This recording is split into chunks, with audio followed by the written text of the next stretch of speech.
Good morning.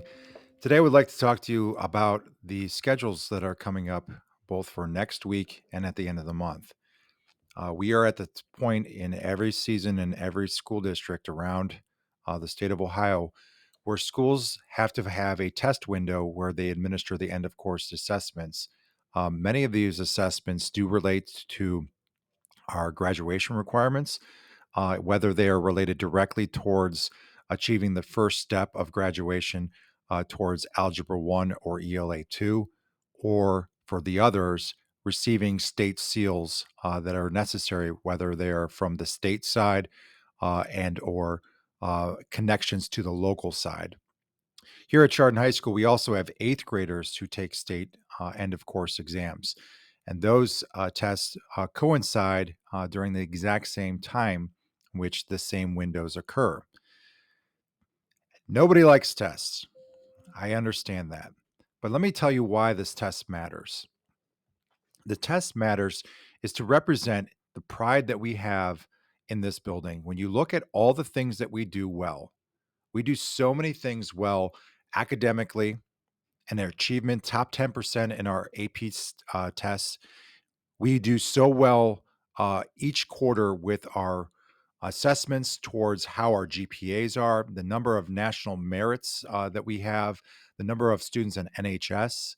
We do all these things great locally. Now is it's so important to demonstrate ourselves against the state and against the nation on how we can achieve. So I'm asking every student, when you have this test in front of you, you've been prepared for it. You've been prepared all year for the standards and the various practices that lead to this game, this moment. I'm asking you to do your best. I'm asking you to take your time and demonstrate what you can for yourself, represent what you are able to show so your teacher has good information afterwards so that she can drive further instruction or he can drive further instruction. And then when the state report card comes out, it will actually emulate what we expect to what we know against our standards. High achievement for all students. That's important. You know, for years, when the state tests came out, people thought that they were a mockery, they were a joke, and I get it. I understand. But what it is important to understand is that throughout the course of this year and the things that we have been doing to prepare students all culminate in this one moment. And it's not fair. I get it. But it is an opportunity to demonstrate what we know, an opportunity to take pride, just like we take pride being a hilltopper, but doing so in the classroom. And the reason I'm saying this is because we're at that crossroads here where we're now looking at the class of 23 and beyond, that it is a graduation requirement. And those Algebra 1 tests, they do matter. They've always mattered. And those ELA tests, ELA 2, they matter and always have mattered. But now they connect to graduation. I am proud to say that we are going to have probably the highest number of academic seals on our report cards and or on our transcripts and our diplomas moving forward. Both last year we had some, which wasn't necessary, but the class of 22 and for sure the class of 23 is going to have a ton of achievements. But the time is now. And so we built a schedule that really focuses on the present moment. We try to break it up, we try to space it out, we try to be very mindful of the time in which you're given. And next week, we have a two-part assessment for the ELA. Students that are in ELA grade 8 and ELA 2 on April 6th and April 7th, a Wednesday and a Thursday, there's no late start for you. You are coming in at regular time. You will be assigned to a room where you'll be noted in advance, and you're going to have the ELA first part and then the ELA second part the next day.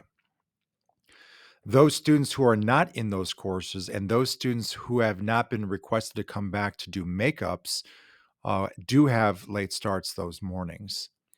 In the document in which it's in front of me, you will see what those schedules do look like. That we have a white day on Monday and Tuesday. And then on Wednesday, we have the end of course testing that is in the morning that goes till about 9:20, and then we have periods 2, 4, and 6. And then on Thursday, it is another shortened late start where students come at regular time in ELA for ELA 2 and 8th grade, and those making up the test. And they will be taking a test till about 9:05. The test will take some time because there's a lot to read. There is some parts where there are some multiple choices based on the reading assessment, but there are also essays in which we know that will take a significant amount of time.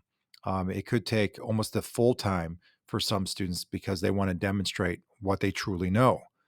I'm asking you to take this to the best serious that you can, because when it's all said and done, you're representing yourself, you're representing your school, your class, and you're representing this community.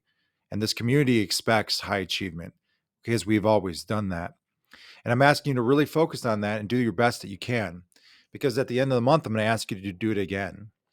Because at the end of the month, we have another adjusted schedule to do the rest of the test. And we've done many things over the years. And for the last several years, we followed this schedule, and it has been successful. That at the end of the month, you are going to have a week where it's block scheduling: a red day, a black day, a red day, a black day. And at each of those days, when they are on the red day, there's going to be a test. So at the end of the month, on Monday, April 25th, students who have the end of course exams in math or math 8, algebra 1, and geometry, you're reporting to school on that day. Those students that don't have those classes currently, and those students not asked to come back to makeups, you have a late start. And then we have our 2, 4, and 6. The next day, there is a shortened late start because we are contracted to have PLCs in our teacher contract. And it is on that. So there's a little bit opportunity to sleep in. On Wednesday, there's an end of course exam for students that have Science 8 and those students that have biology. Those students that don't have that or not called in for makeups have a late start. Then we have a black day schedule where there is the second half of those PLCs for all students for a late start. And again, transportation's running regular time for all of these days. And then on Friday, we will have a white day schedule, and it'll be adjusted because we do have the end of course exams for government and American history. And at the same time, we are going to have map testing for students. And that map testing will be a really good indicator. It will be the third map test they took, so that it will allow the teachers to show the growth and again adjust their assessments for students. But that is also because it is a testing week, and because there's been some give and take in the week, it is also a shortened day. Whereas when students are completed with the map testing and the air testing, they will have the ability to be dismissed at right around 12:30. Although we will still have regular transportation available and probably an a la carte lunch for those students. The rest of the day, the teachers are going to be working on the various departmental meetings. We have a lot of curricular adjustments that has been on the cycle. So teachers have been working on that. We're going to be doing some things with some tier 2 intervention strategies so that we can continue to serve our students. And we're going to be having the opportunity to meet with our staff as a whole to cover some of those things for our staff. That is kind of our testing schedule for the month of April. For the rest of those students that come into May, from May 2nd through the 13th is the AP test. Those students will be communicated directly with their teachers, and our teachers will be aware that there will be some tests that are happening off campus during those days. And we will say the same thing to those kids to do the best that they can, knowing that they can get college credit by doing the best that they can. So I know I've been long winded. When am I not?